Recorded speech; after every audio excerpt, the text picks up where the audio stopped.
400 ou mande um WhatsApp para a redação do Liberal 99271-2364. A apresentação de Leonardo Oliveira e Thalita Bristotti. Principais notícias do dia. DAI retoma bombeamento em Americana e prevê normalização do abastecimento em 48 horas. Paralisação no Hospital Estadual de Sumaré é suspensa e funcionários estão em estado de greve. Após autorização, só 2 escolas estaduais da diretoria de Americana retornam. Americana bate recorde de calor e registra a maior temperatura desde 2015. Serviço do DAI pode deixar 4 bairros de Santa Bárbara sem água hoje. Você está ouvindo Liberal no ar. Previsão do tempo. 6h31. Confira como fica a previsão do tempo para hoje. Em Americana, o dia deve variar entre 23 e 40 graus, com o tempo parcialmente nublado. Vale lembrar que a sensação térmica pode chegar até 45 graus, por conta da baixa umidade relativa do ar, que começou no início da semana. Maíra Torres para o Grupo Liberal de Comunicação. Trânsito. 6h31. Informações do trânsito com Paula Nakazaki. Muito bom dia, Paula. Oi, Leonardo, bom dia aos ouvintes. E a rodovia Anhanguera, no trecho que compreende a cidade de Americana, já está bem movimentada nesta manhã para quem segue sentido capital. Não há, porém, nenhum ponto de lentidão. Já a SP-304, a rodovia Luiz Queiroz, também está com tráfego intenso nesta manhã para quem segue sentido capital e não há aí nenhum ponto de congestionamento. Agora, quem vai para a capital pela rodovia Anhanguera encontra congestionamento já na chegada à capital no acesso às marginais. Pela rodovia dos Bandeirantes, a situação é mais tranquila, pista livre para os motoristas, não há nenhum congestionamento pela rodovia dos Bandeirantes no acesso à capital paulista. E lembrando que daqui a pouquinho, às 7 da manhã até às 10, tem aí o rodízio de placas de veículos e com isso tem restrição de circularem hoje os carros que têm as placas terminadas em número 7 e 8. Muito obrigada pelas informações, Paula. Agora são 6h33. O DAI de Americana retomou o bombeamento de água bruta do Rio Piracicaba no início da tarde de ontem, depois da conclusão das obras de interligação da nova captação de água da cidade. Segundo informações da assessoria de imprensa da Prefeitura, a água já estava sendo tratada no fim da tarde de ontem para abastecer os reservatórios e deveria começar a chegar nas residências até o final do dia.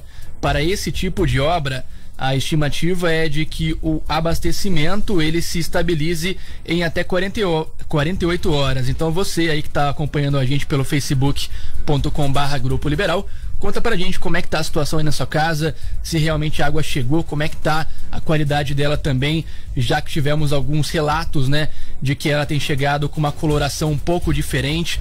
Então conta pra gente como é que tá a situação, se a água já voltou aí no seu bairro. E só lembrando, que ontem à tarde o DAI voltou a bombear a água do Rio Piracicaba. Então não é só porque ele voltou a tirar água que imediatamente essa água começa a chegar nas nossas casas. Como o DAI deu aí previsão, são 48 horas para normalizar o abastecimento em toda a cidade de Americana, porque ele tira a água do rio, faz o tratamento e aí começa a distribuição para os reservatórios que tem nos bairros aqui da cidade, para depois essa água começar a chegar nas nossas casas.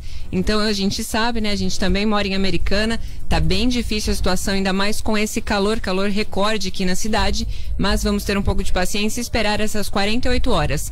Mas, como o Leonardo falou, você deixa aí seu comentário aqui para quem nos assiste pelo facebook.com/Grupo Liberal, deixe seu comentário contando aí como tá a situação na sua residência.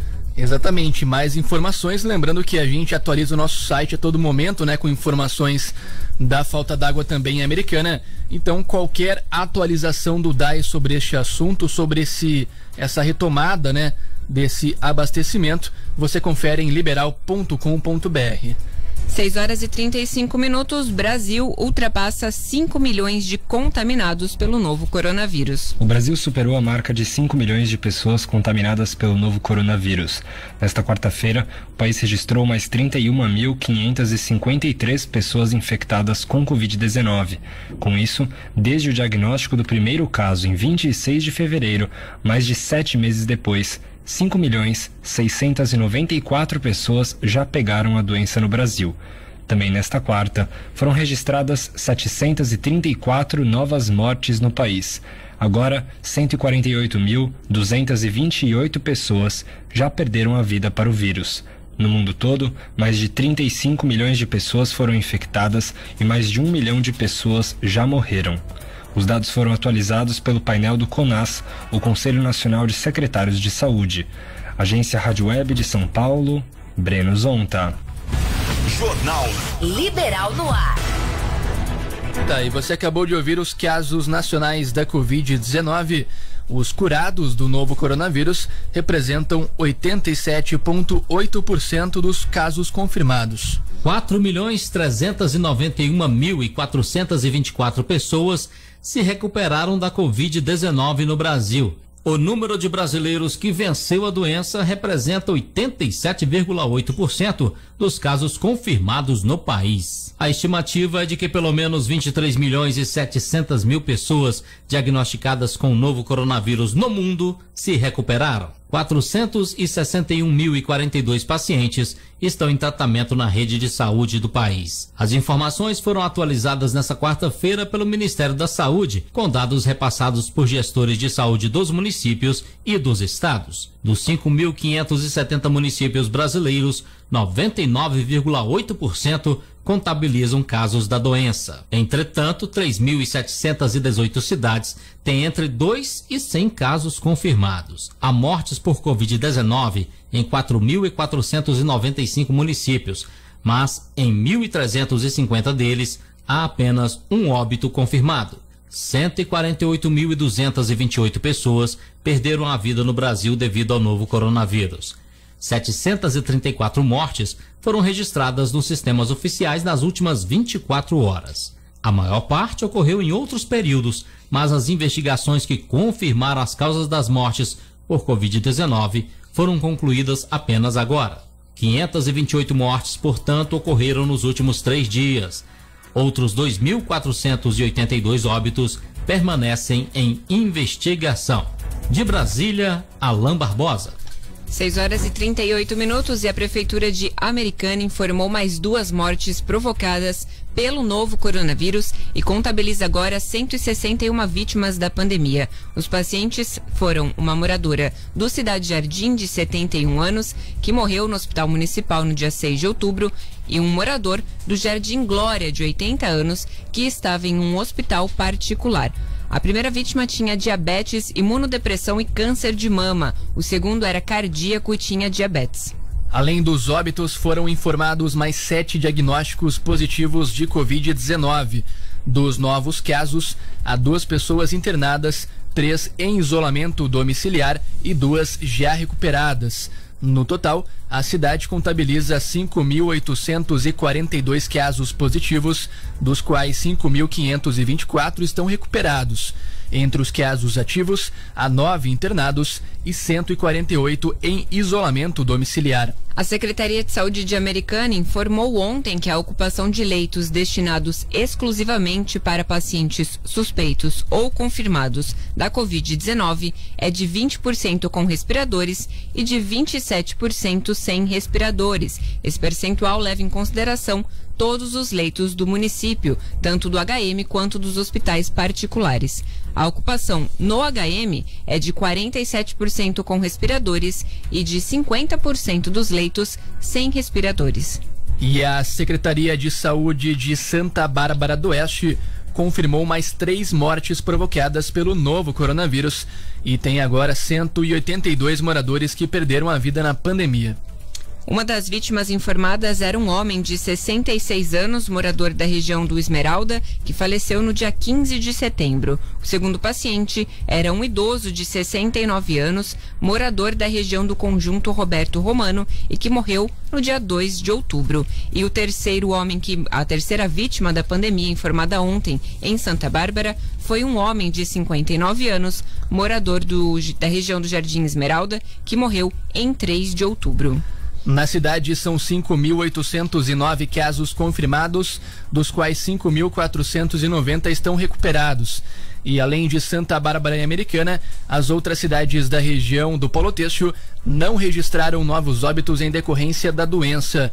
Após atualizações dos boletins epidemiológicos, Sumaré passa a contar com 6.232 casos confirmados, dos quais 5.885 estão curados, 242 morreram e 42 estão internados. Em Hortolândia são 4.243 casos confirmados e 145 mortes. Em Nova Odessa são 890 casos confirmados e além desses, 394 estão curados do vírus. 6h41. São Paulo registra 179 mortes por Covid-19 nas últimas 24 horas. 179 mortes por Covid-19 foram registradas em São Paulo nas últimas 24 horas. Ao todo, a doença já matou 36.669 pessoas no estado. Mais de 1.016.000 casos de infecção por SARS-CoV-2 foram confirmados. As taxas de ocupação dos leitos de UTI são de 42% na Grande São Paulo e 43,4% no estado. 3.420 pacientes estão em unidades de terapia intensiva. Todos os municípios paulistas registraram ao menos um caso de Covid-19. A relação de casos e óbitos confirmados por cidade pode ser consultada em saopaulo.sp.gov.br/coronavírus. Agência Rádio Web de São Paulo, Ricardo Rodrigues. 6h42. Entre as 80 escolas da Diretoria de Ensino de Americana, que abrange também Santa Bárbara do Oeste e Nova Odessa, apenas 2 têm data para retomar as aulas presenciais. O Plano São Paulo autorizou o retorno presencial a partir de ontem, com prioridade para o ensino médio e de jovens e adultos. A primeira escola a voltar foi a Elizabeth Stigal, localizada no Molon 4, em Santa Bárbara. As atividades foram retomadas esta semana, com a volta gradual das aulas. A partir de 13 de outubro, a escola Professora Silvânia Aparecida Santos, no bairro Triunfo, em Nova Odessa, também retoma as aulas. As demais escolas seguem em consulta à comunidade. A Secretaria do Estado de Educação informou que outras 2 escolas de Santa Bárbara sinalizaram a intenção em retomar, mas os detalhes ainda estão sendo acertados e os nomes dessas escolas ainda não foram divulgados. Dirigente regional de ensino, o professor Haroldo Ramos Teixeira, prevê que a partir da semana que vem haja mais definições sobre o retorno ou não das aulas presenciais. A cidade de Americana, 7 de outubro, não tem retorno das aulas pelo motivo do decreto municipal. O decreto de Americana, ela autoriza o retorno das aulas em novembro e também, assim, na condicionante de respeitando aí o interesse em pesquisa comprovada da comunidade escolar, né? Então são os pais, né? E mostrando o interesse do retorno às aulas. O decreto de Americana fala em 35% de interesse em adesão. Quero enfatizar assim, que a norma de segurança, né, com o controle contra a pandemia está sendo muito rigorosa. Os nossos supervisores estão visitando também as escolas, tá? Para a gente seguindo o checklist da vigilância sanitária, tudo certinho, para a gente poder ter todo esse controle e toda essa tranquilidade para poder voltar às aulas com a maior segurança possível. Tá aí então a palavra do dirigente regional de ensino de Americana, o professor Haroldo Teixeira. Como a Americana só autorizou o retorno a partir de novembro e mediante adesão mínima de 35%, as pesquisas à comunidade escolar seguem ocorrendo aqui na cidade. A rede privada de Santa Bárbara e de Nova Odessa estão liberadas para retornar dentro dos critérios definidos por cada cidade. Entre 5 unidades procuradas pela reportagem, apenas uma já voltou às aulas presenciais. O Instituto Educacional São Caetano, em Nova Odessa. Em Sumaré, 10 escolas da rede estadual de ensino estão retornando às aulas. Já em Hortolândia, são 4 unidades. A partir de terça-feira da semana que vem, terá início a aplicação de testes PCR para detectar infecções por coronavírus na rede estadual de ensino entre os assintomáticos. Os testes serão feitos em alunos e profissionais de 20 cidades em todas as regiões do estado. No Departamento Regional de Saúde de Campinas, do qual a região aqui de Americana faz parte, estão previstos testes só no município sede, ou seja, em Campinas. O objetivo da medida é avaliar a circulação do vírus neste momento. Agora são 6h45. Polícia. E a Paula Nakazaki volta agora com informações policiais. Diga lá, Paula. Olá, Leonardo. Bom dia mais uma vez aos ouvintes. Uma mulher de 27 anos ficou ferida após cair no córrego da Avenida Brasil, em Americana, na manhã de ontem. As circunstâncias do acidente ainda serão apuradas. Segundo a Guarda Municipal de Americana, a mulher está bem e foi encaminhada ao Hospital Municipal Dr. Valdemar Tebaldi. Segundo informações aí do guarda Nicolete, que atendeu esta ocorrência, a mulher acompanhava o namorado em uma consulta médica no Hospital São Lucas Saúde. Eles foram de moto e a vítima estava na garupa. O rapaz estacionou em frente ao hospital na Avenida Brasil e entrou para a consulta. Já a namorada ficou sentada na moto e a chave estava no contato. Minutos depois, por volta de 8h30 da manhã, quando estava dentro da unidade médica, o homem soube que a namorada havia caído no córrego na Avenida Brasil. Populares acionaram o corpo de bombeiros, que retirou a vítima do córrego e a levou até o hospital municipal. Como a mulher precisou, ser levada aí ao HM, ela não deu a sua versão aos guardas sobre o acidente e ainda não se sabe as circunstâncias do ocorrido.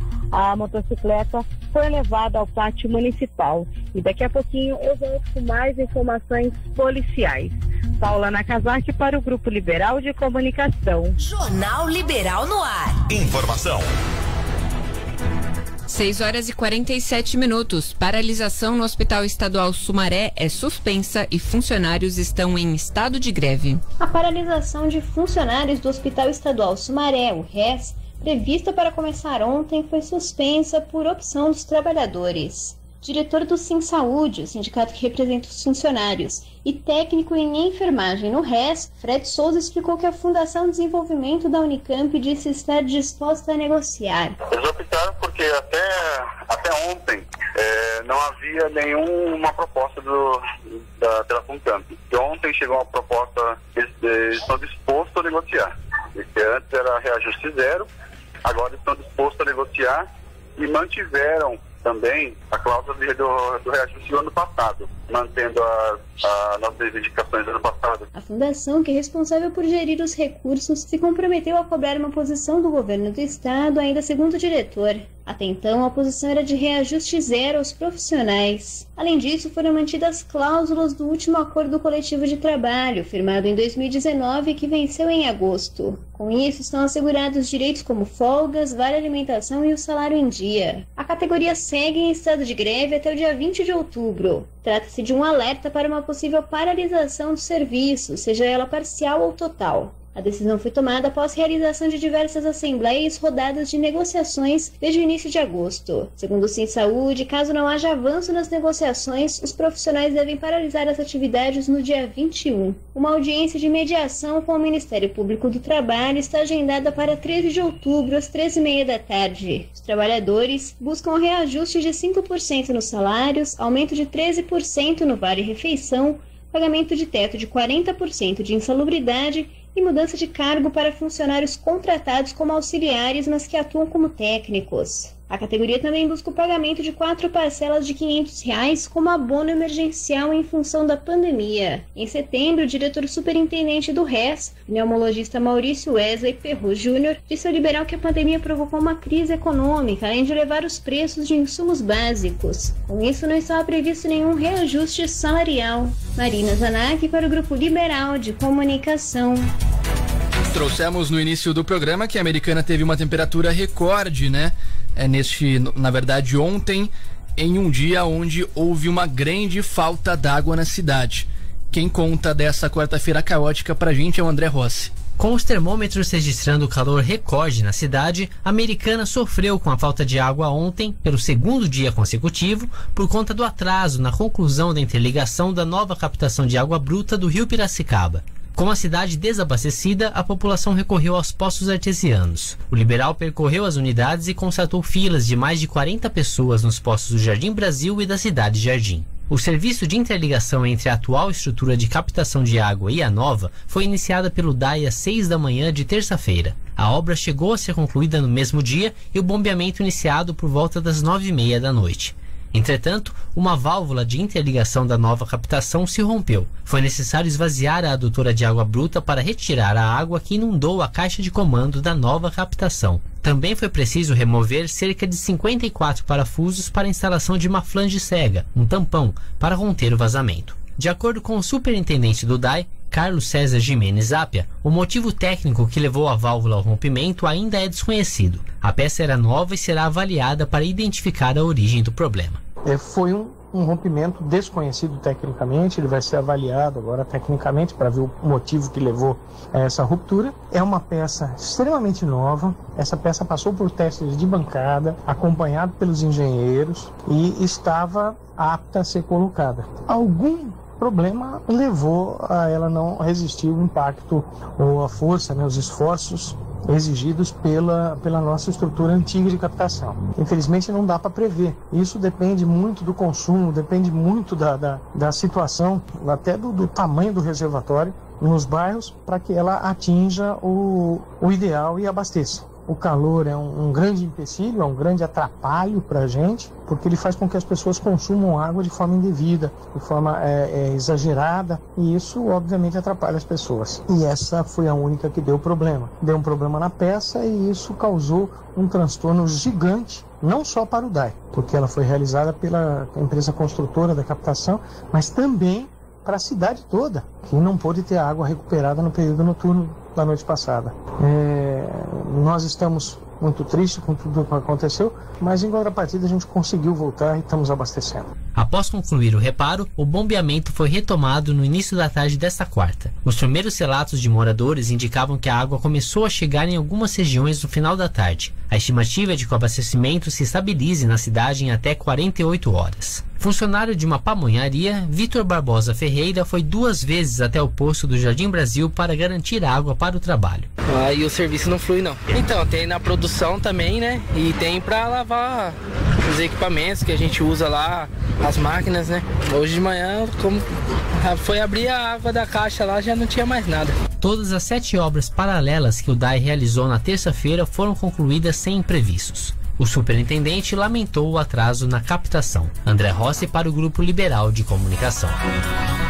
6h53 e ainda nesse assunto, o promotor de justiça de Americana, Ivan Carneiro Castanheiro, afirmou que vai entrar com uma ação civil pública para que a prefeitura e o DAI de Americana regularizem o abastecimento de água e a estrutura de redes do município. Em março deste ano, o representante do Ministério Público tentou firmar um termo de ajustamento de conduta para amenizar e depois resolver as constantes ocorrências de falta d'água na cidade. Entretanto, desde então, não houve acordo. Durante uma reunião entre a promotoria, o DAI e a prefeitura no dia 1º de outubro para tratar sobre obras da estação de tratamento de esgoto Carioba, o assunto voltou a ser debatido e, novamente, não houve um consenso, segundo o promotor Ivan. Já tentei fazer acordo com o município não aceitou. Eu voltei a insistir com o prefeito agora na reunião que tratamos da questão do esgoto.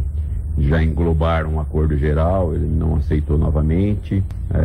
Eu devo propor uma ação civil pública, estou concluindo ela, mas ainda não consegui agora, principalmente com as questões também, incluindo eleitoral, não estou conseguindo chegar lá, mas é uma tendência. Já que não houve o acordo, não me resta outra alternativa, porque não pode ficar do jeito que está, né? A constante falta d'água, a perda d'água, dias de vazamento, reclamações constantes, não tem alternativa. Eu já adiantei isso tanto para o DAI como para o município. Tá, e essa é a palavra do promotor de justiça Ivan Carneiro Castanheiro. Lembrando que entre terça e ontem, toda a cidade teve o abastecimento suspenso para que o DAI concluísse a interligação da nova captação de água bruta do Rio Piracicaba. O serviço estava previsto para terminar na terça, mas uma peça se rompeu à noite e isso postergou a conclusão, que só aconteceu no início da tarde de ontem. A ação que será proposta pelo promotor, no entanto, é mais ampla. Um dos objetivos no termo de ajustamento de conduta era a substituição em até 10 anos de toda a rede de abastecimento do município. Outra cobrança da promotoria era de que o DAI desenvolvesse um modelo de contenção setorizada para evitar a alta pressão da rede, que é uma das causas do rompimento das tubulações. O cronograma deveria priorizar as necessidades de cada região e os locais com maiores vazamentos. O DAI informou que vai aguardar o posicionamento oficial da promotoria antes de se manifestar sobre a questão. No entanto, destacou que este é o maior ciclo de investimentos da autarquia. Afirmou ainda que tem uma das menores tarifas de água da região e que está projetando e estruturando a cidade para os próximos anos com recursos próprios. Agora 6h56. Contexto. A opinião do Grupo Liberal. E justamente o abastecimento de água em Americana é o tema do contexto de hoje, com o editor executivo do Grupo Liberal, João Colossali. Bom dia, João. Bom dia, Thalita. Bom dia, Leonardo. Pela segunda vez em menos de uma semana, o calor bateu recorde em Americana. Na tarde desta quarta-feira, os termômetros passaram dos 40 graus. O calor extremo, que vem de alguns dias e deve durar mais alguns outros, veio acompanhado de um grave problema que, apesar de ter sido adiantado pela prefeitura, afetou imensamente a vida do americanense. Na semana passada, o DAI, Departamento de Água e Esgoto, avisou que faria uma operação importante para melhorar a captação de água em Americana. O trabalho complexo exigia que o abastecimento fosse interrompido por cerca de 12 horas na cidade. Encerrado o serviço, o bombeamento de água seria retomado e a água passaria a voltar aos poucos aos reservatórios e às torneiras das casas. O período escolhido para o serviço já demonstrava uma opção bastante complicada por parte da autarquia. Mesmo tendo alertado com certa antecedência sobre a necessidade de economizar por conta do desabastecimento geral provocado pela obra, o DAI já vinha sendo criticado há dias pela incapacidade de gerir a falta d'água em bairros diversos do município. Mas nesta terça, durante a interligação da nova conexão, o serviço voltou a falhar. Quando concluído o trabalho, um defeito em uma válvula fez com que o bombeamento fosse interrompido novamente, atrasando o esperado retorno da água. De novo, sobraram críticas ao departamento. O morador deve se perguntar até quando terá as torneiras secas, tendo como justificativas o alto consumo, a realização de obras ou a precariedade do sistema. Para além dos problemas atuais, todo este cenário de abastecimento frágil e falho no município só evidencia o tamanho da negligência que se abateu sobre o setor nos governos que passaram. Em tempos de eleições, não merece o cargo de prefeito de Americana o gestor que não fizer deste tema uma prioridade. Não se trata de mera cobrança. Na verdade, é um clamor deste município. João Colossali, para o Grupo Liberal de Comunicação. Tá, e realmente a falta de água tá realmente complicada na cidade, né? O morador, o nosso ouvinte, internauta atestam isso. Muitas manifestações, inclusive na nossa live no facebook.com/Grupo Liberal. E essa falta d'água ontem em Americana, por conta do atraso nas obras da nova captação de água do Rio Piracicaba, mobilizou diversas manifestações dos candidatos a prefeito.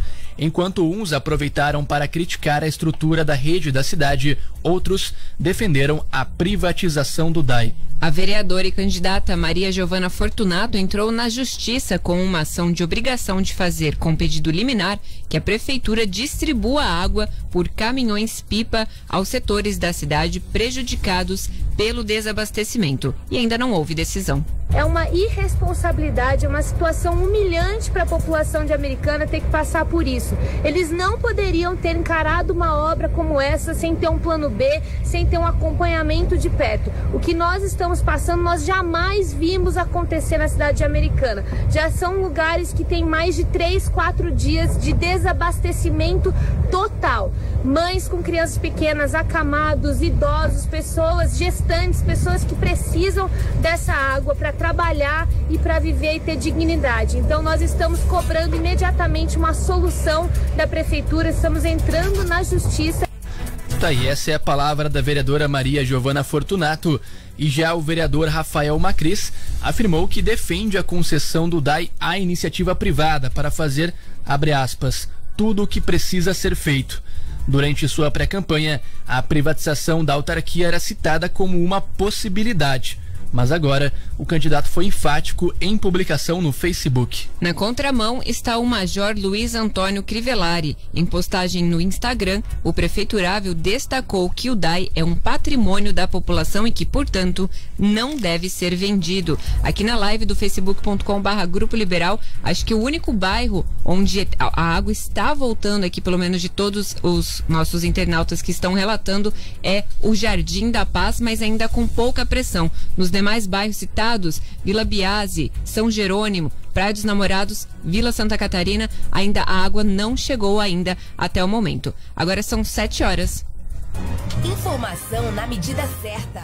Liberal no ar. Eu tenho uma novidade incrível pra você. São Vicente Online. Agora você pode fazer suas compras no São Vicente pela internet. A gente escolhe com muito carinho e você recebe na sua casa ou retira na loja. É fácil, rápido e você aproveita todas as vantagens de comprar no São Vicente. Quer experimentar? É só acessar supersvonline.com.br e fazer sua compra. Supermercado São Vicente. Agora online pra você. Consulte a disponibilidade na sua região. Plantão de matrículas do Colégio Adventista de Americana. 70% de desconto na matrícula até domingo, dia 11 de outubro, para alunos novos e veteranos. Plantão de matrículas do Colégio Adventista de Americana. Ligue 3478-8400. 3478-8400. Faça parte da RDS Serralheria. Empresa em expansão está contratando serralheiros artísticos. RDS Serralheria, Rua do Açúcar 458, Jardim Pérola, em Santa Bárbara do Oeste. WhatsApp 994982112. As eleições 2020 serão diferentes, mas você pode votar com segurança. O primeiro turno será dia 15 de novembro e o segundo dia 29. Antes de sair de casa, confirme seu local de votação. Ele pode ter sido alterado. Não esqueça sua máscara e, se possível, deixe as crianças em casa. O horário de votação será das 7 às 17 horas. Eleitores com mais de 60 anos terão horário preferencial das 7 às 10 horas. Não deixe para a última hora. Ao entrar na sala, mostre seu documento mantendo distância do mesário. Ele poderá pedir para você abaixar a máscara para identificá-lo melhor. Leve sua própria caneta para assinar o caderno de votação. Depois, guarde seu documento e limpe as mãos com álcool gel. Leve anotados os números dos seus candidatos para votar mais rápido. Ao terminar, limpe as mãos de novo. Mantenha a distância mínima de 1 metro e evite contato físico com outras pessoas. E atenção, se estiver com febre no dia da eleição ou tiver contraído Covid-19 14 dias antes, não saia de casa. Eleições 2020. Sua missão é votar com segurança. Liberal no ar. Tudo o que você precisa saber para começar o dia bem informado. De segunda a sexta-feira, às 6:30 da manhã, aqui na FM Gold. A sua rádio. Você está ouvindo Liberal no ar. Agora 7 horas e 3 minutos. A Americana registrou ontem um novo recorde de temperatura, histórico de calor, na verdade, durante a tarde de ontem. A temperatura chegou a 41 graus por volta das 2 horas da tarde. A maior já registrada no município desde 2015, quando as medições começaram na cidade. Esse foi o segundo recorde em menos de uma semana na região. Na quinta-feira passada já tinha havido batido um recorde quando os termômetros chegaram aos 40 graus e aí ontem chegou aos 41 graus. De acordo com o CEPAGRE da Unicamp, o calor deve diminuir no fim de semana. Segundo o órgão, até hoje, pelo menos, o calor deve permanecer intenso na região. Entre amanhã e sábado, vai ocorrer um aumento da nebulosidade e a possibilidade de chuva na madrugada do sábado. Com a passagem dessa frente fria, as temperaturas devem ficar um pouco mais amenas na semana que vem na região. No estado de São Paulo, a Defesa Civil emitiu um alerta no começo da semana para esse calor intenso ao longo de toda a semana, com uma sensação térmica que varia entre 40 e 45 graus. Então, lembrando de que você que nos ouve, para beber bastante água, porque realmente o calor está bastante intenso. Vamos torcer aí para essa frente fria de fato chegar aqui na região, para pelo menos dar uma amenizada nesse calor. Agora 7h04. Polícia. Informações policiais com Paula Nakazaki. É com você, Paula. Olha só, Leonardo, um incêndio atingiu o galpão de uma fábrica de telhas no início da tarde de ontem no bairro Campo Belo, em Americana. As chamas saíram pelo teto e janela e atingiram a vegetação do terreno, mas foram controladas pelo corpo de bombeiros. Ninguém ficou ferido. De acordo com informações da corporação, o caso aconteceu por volta de 1h30 da tarde. Foram necessários aproximadamente 10 mil litros de água dos bombeiros, além de outros 5 mil litros de água e extintores da própria empresa para conter o fogo. A ação para conter as chamas durou cerca de 2h30. A área atingida tem 5.300 metros quadrados.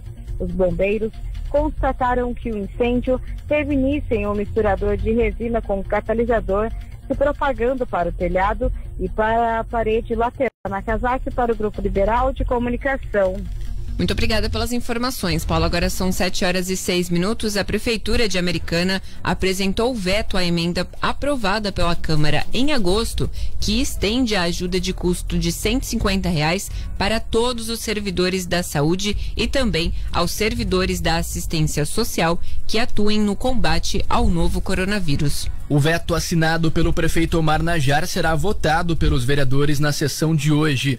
Caso os vereadores derrubem o veto, caberá ao presidente da casa, Luiz Carlos Cesareto Luiz da Roda Bem, promulgar a lei. A ajuda de custo foi sancionada em abril e era válida por 3 meses. O crédito adicional entra no Vale Alimentação dos servidores da saúde que estão na linha de frente do combate à pandemia e que ganham até R$ 3.679. Para justificar o veto, a Secretaria de Administração apontou que cerca de 384 servidores têm sido beneficiados por mês.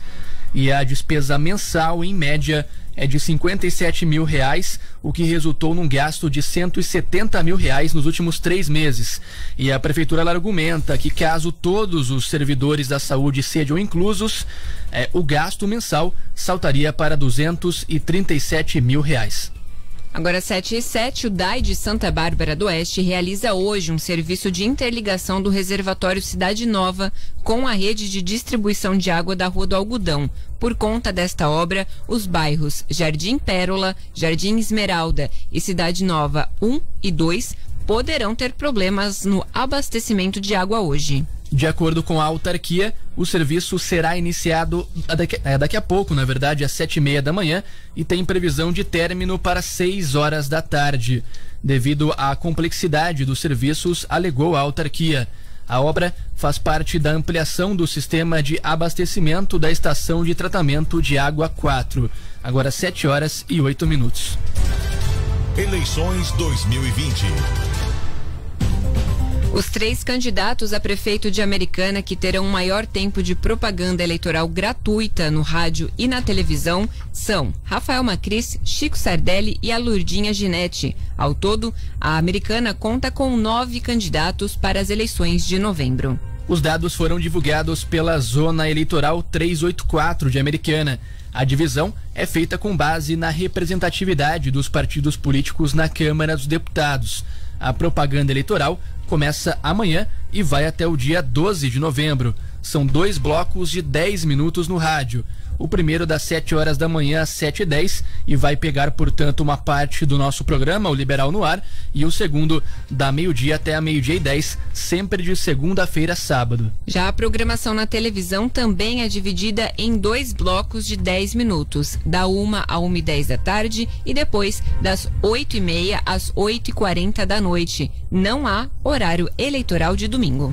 A coligação americana grande, de novo encabeçada pelo Tucano e formada por 11 partidos, terá o maior tempo, 2 minutos e 51 segundos. Segundo a assessoria da campanha, é fundamental ter um tempo significativo para passar à população a mensagem desejada. Já a coligação Experiência para Americana Avançar, de Chico Sardelli, terá 1 minuto e 34 segundos. O grupo é formado pelo PV, PL, Cidadania e PSB. Mesmo sem se coligar com outros partidos, o PT ficou com a terceira maior duração, 1 minuto e 8 segundos. Isso acontece porque o Partido dos Trabalhadores é o que mais tem deputados federais eleitos em 2018, com 54, e que são considerados para a bancada do horário eleitoral. O mesmo critério justifica o 4º maior tempo para o Major Luiz Antônio Crivellari, 1 minuto e 6 segundos. O partido do bolsonarista tem a 2ª maior bancada, com 52 parlamentares. O lanterna é o advogado Adriano de Oliveira, que concorre em chapa pura e terá apenas 18 segundos.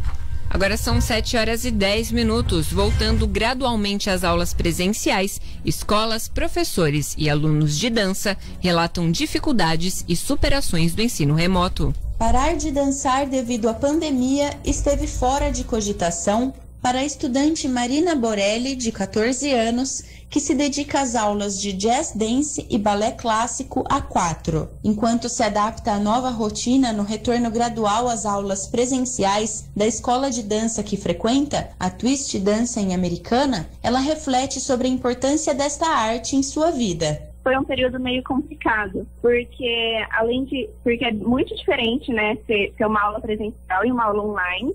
Porque online muitas vezes a internet cai, a imagem trava, e também a gente não tem um espaço e nem um piso adequado para fazer uma aula. Para mim, dançar me deixa muito, muito calma, é algo que me deixa feliz, e que principalmente nesse momento, né, de pandemia, é algo que me fazia esquecer de tudo que estava acontecendo. É como se fosse uma terapia. Durante esse período de quarentena, né, foi muito importante para a gente ver que as coisas que realmente a gente tem valor. Foi um período bem legal para a gente ver se realmente o que faz falta. Percebi que se eu não fizer a dança, assim, vai me fazer muita falta. Marina está entre os alunos que comemoram a possibilidade de voltar às academias de dança devido à última flexibilização do Plano São Paulo do governo estadual. Mas, segundo Eliane Favarelli, dançarina e fundadora da Twist Dança, a tendência é que os alunos, sejam crianças ou adultos, continuem se dividindo entre as aulas online e presenciais. Por isso, a saída da escola é a realização de aulas híbridas, com transmissão simultânea pelo Zoom,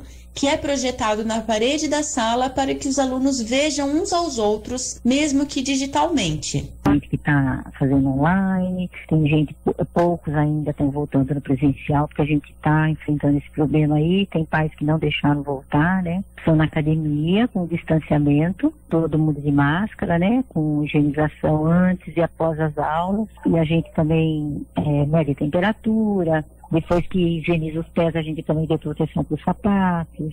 Apesar da desistência de alguns, principalmente devido aos riscos de contaminação ou à crise financeira, outros seguiram firmes. Houve até quem procurasse a escola durante a pandemia, com certeza no desejo de dançar. Quanto aos tradicionais espetáculos que motivam muitos estudantes e famílias, ela explica que a escola tem optado por videodanças gravadas em casa ou ao ar livre, que são compartilhadas pelas redes sociais da Twist Dança. A experiência de ensinar dança através de telas e aplicativos, experimentada nos últimos 5 meses, foi completamente nova para a dançarina e professora de jazz dance Kelly Gouveia, da Balé Arte Sandra Godoy, em Americana, que também iniciou a retomada gradual das aulas presenciais na última semana.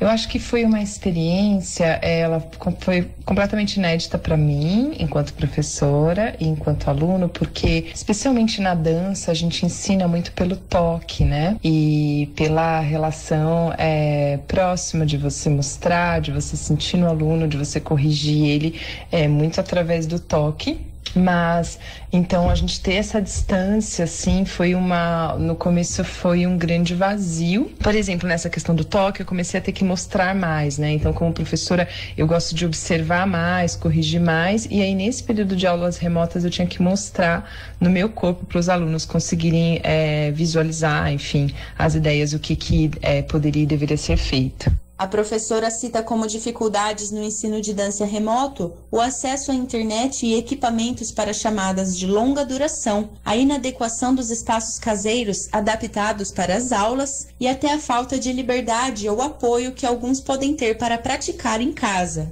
Em contrapartida, eu tive alguns alunos que não moravam mais na cidade, que não conseguiam mais frequentar a aula e que conseguiram fazer aula nesse período. Então, essa coisa, né, da internet tem essa facilidade, então a gente também conseguiu ter coisas bacanas nisso. E também alunos que, curiosamente, evoluíram, né? A gente, no começo, tinha uma proposta de, olha, vamos continuar essas aulas aqui. Eu adaptei muitas coisas para o espaço, adaptei muitas coisas pela questão da musicalidade, mas eu não tinha muitas pretensões. Eu falei, vamos manter esse momento como uma forma da gente manter nossa arte viva, pulsando, mas sem grandes expectativas de performance, né? E para minha surpresa, alguns alunos evoluíram, o que eu acho que tem um pouco a ver também com essa coisa da intimidade da casa, né? Você está na sua casa, você acaba tendo, enfim, para alguns é um lugar mais opressor, mas para outros é um lugar de maior liberdade, onde você também não tem outras pessoas para você ficar se olhando, se comparando. Para os dançarinos que desejam fazer da dança profissão, ela lembra as oportunidades de aulas com profissionais que são referência no exterior, em casa e por meio de lives durante a quarentena. Isabela Rolouca para o Grupo Liberal de Comunicação. Jornal Liberal no ar. Informação. Agora 7h16, a distribuidora CPFL Renováveis anunciou ontem que não vai retomar neste ano o processo de deplecionamento ou rebaixamento do nível de água da represa Salto Grande, em Americana.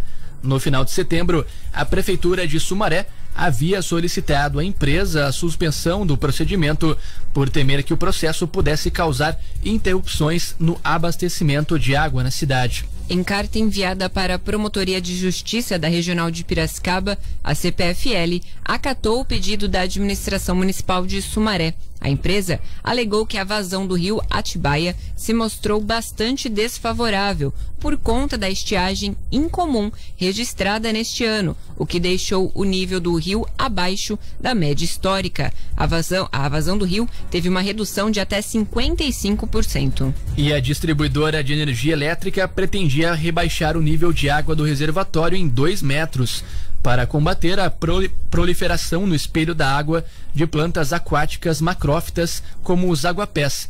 A ação começaria em 20 de setembro e seria concluída no dia 20 de outubro.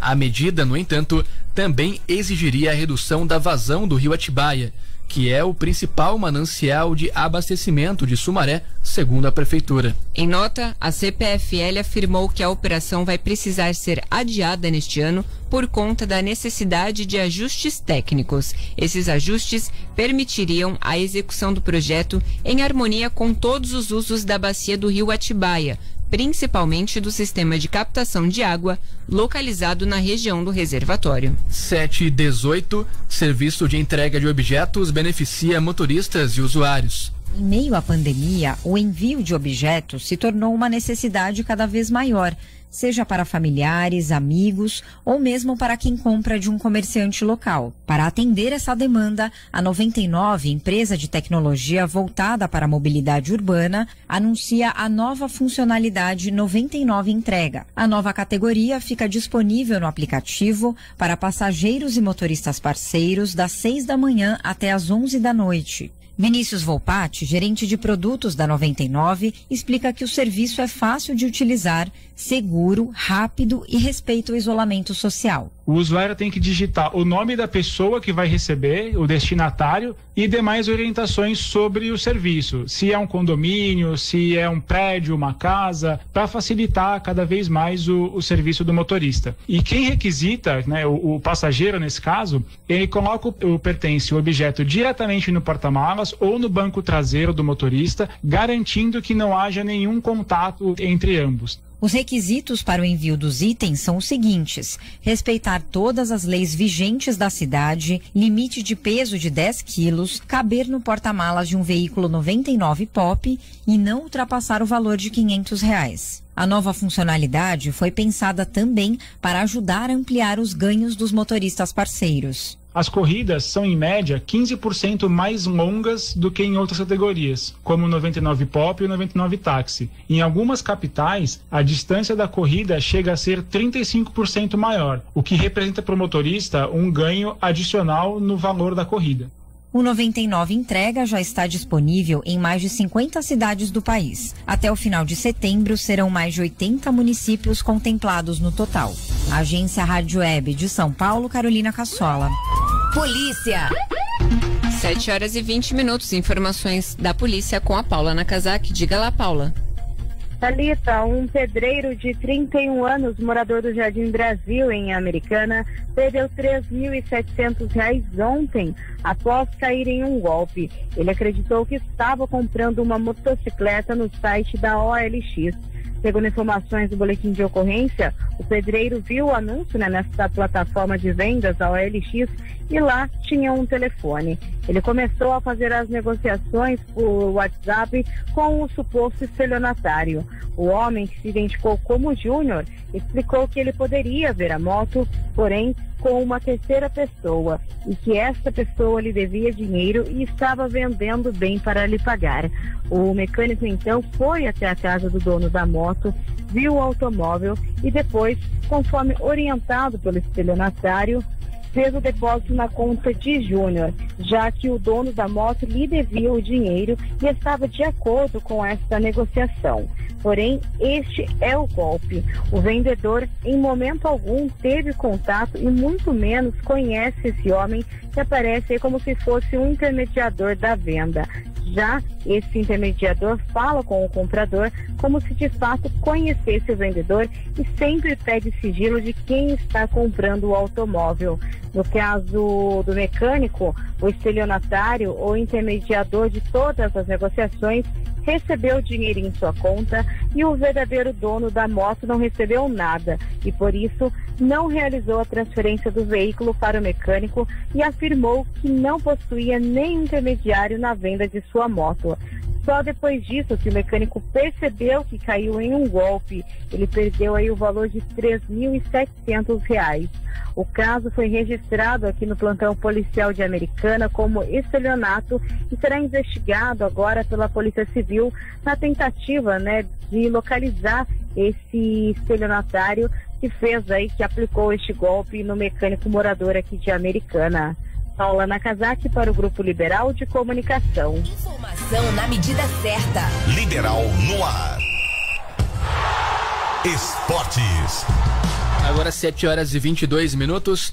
União Barbarense registra 19 jogadores para a estreia na Bezinha. O União Barbarense registrou 19 jogadores para a disputa do Campeonato Paulista Sub-23 Segunda Divisão, a popular Bezinha. 10 deles defenderam o Rio Claro nesta temporada. O clube informou que já enviou os contratos dos atletas para a Federação Paulista de Futebol. Todos eles, então, estarão aptos a jogar na primeira rodada, diante do Independente em Limeira. A partida está marcada para 18 de outubro. Os atletas que estavam no Rio Claro são os laterais Vitinho, Davidson, Anderson e Matheus Rocha, o zagueiro Roger, os volantes Matheus Café e Emerson e os atacantes Danilo, Clebinho e João Bertin. Vitinho e Matheus Café, inclusive, já jogaram a Bezinha pelo Leão da 13 em 2019. Os dois, assim como Danilo e Clebinho, são crias da base unionista. Outro jogador com presença confirmada na segunda divisão é o Meia Giva, que disputou a Série 3 de 2018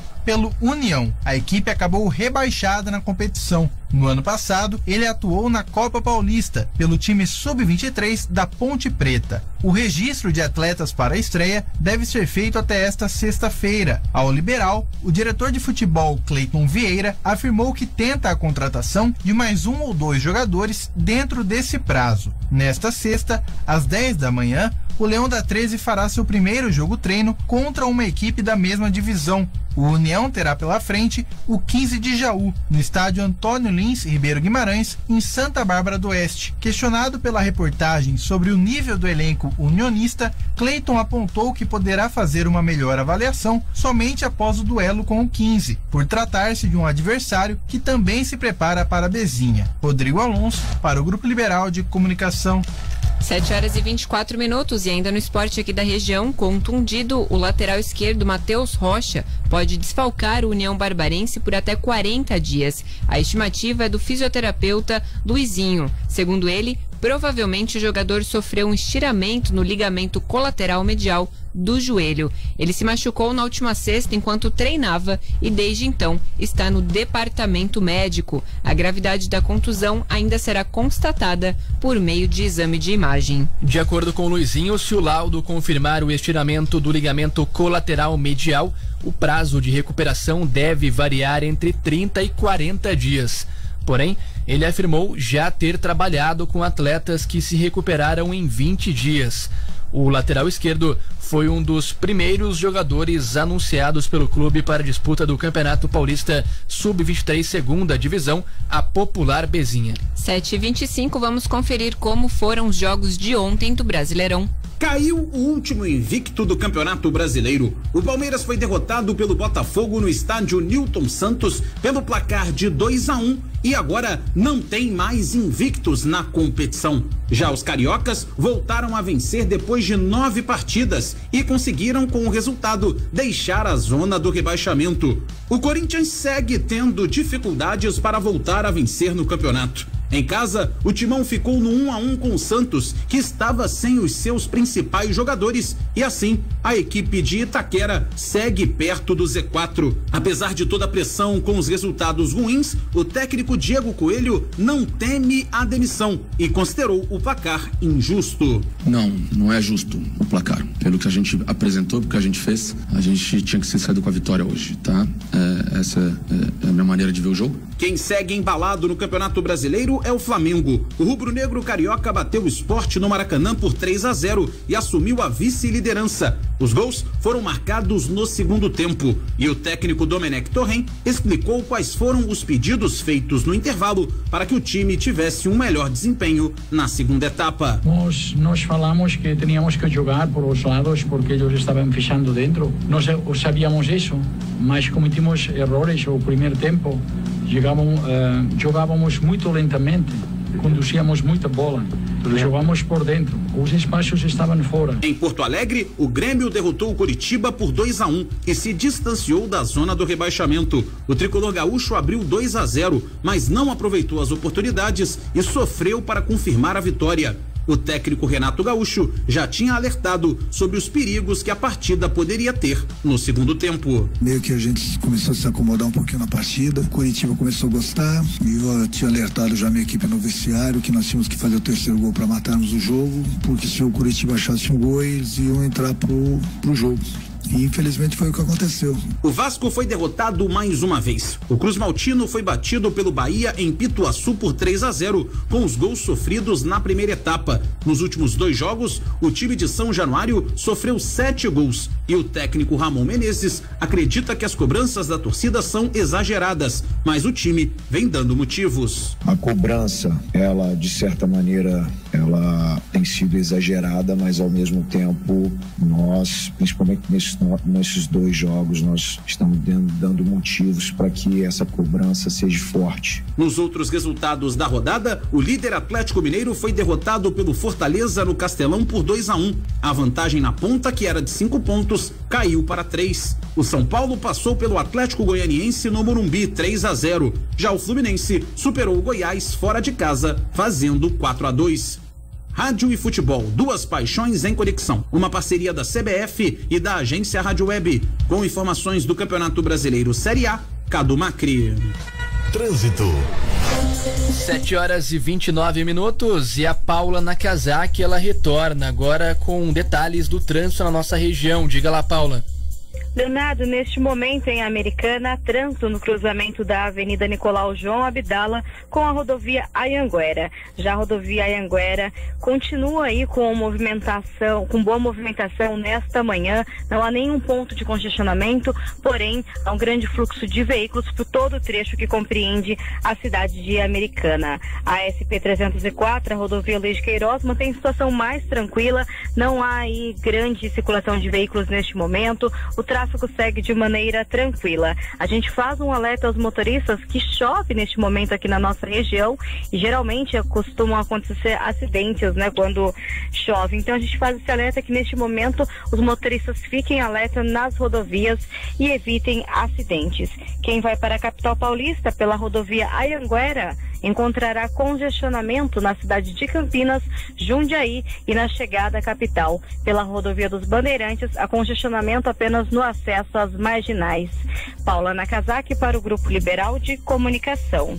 Muito obrigada pelas informações, Paulo. Agora são 7h30 e só lembrando então que o DAI voltou a bombear a água do Rio Piracicaba ontem à tarde e aí agora o abastecimento vai ser normalizado em toda a cidade de forma gradual. A autarquia dá o prazo de 48 horas para que todo o abastecimento esteja normalizado na cidade. Termina aqui o Jornal Liberal no ar desta quinta-feira, 8 de outubro de 2020. A apresentação de Leonardo Oliveira e Thalita Bristotti. Produção e edição Maíra Torres e Paula Nakazaki. Os trabalhos técnicos de Márcio Biondo. Coordenação de jornalismo Bruno Moreira. Coordenação de programação de Cris Correia. Edição executiva João Colossali. A direção geral é de Fernando Giuliani. Tenham todos uma ótima quinta. Até amanhã. Muito obrigado pela audiência, um grande abraço e até a próxima. Você acabou